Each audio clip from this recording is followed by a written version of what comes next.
नमस्कार मित्रांनो, मी राधिका फराटे.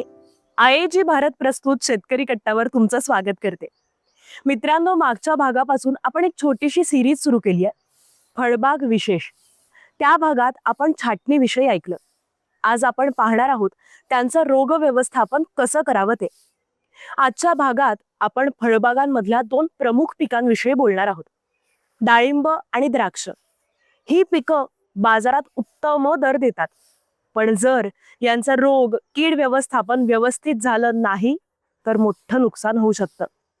डाळिंबात बुरशीजन्य रोग, तेलकट डाग आणि द्राक्षात भुरी, खोडकिडे या सामान्य समस्या आहेत.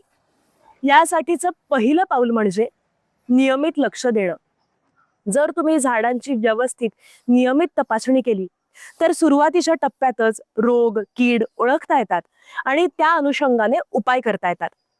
दुसरं पाऊल म्हणजे संतुलित व्यवस्थापन. फक्त रासायनिक फवारणीवर अवलंबून न राहता व्यवस्थित झाडांची छाटणी करणं, योग्य अंतरावर लागवड करणं, हवेशीर वातावरण आणि सेंद्रिय उपाय यांचा वापर करा. त्याप्रमाणेच जैविक कीटकनाशक असतील किंवा ट्रॅप्स असतील, यामुळेही रसायनांचा वापर कमी होतो.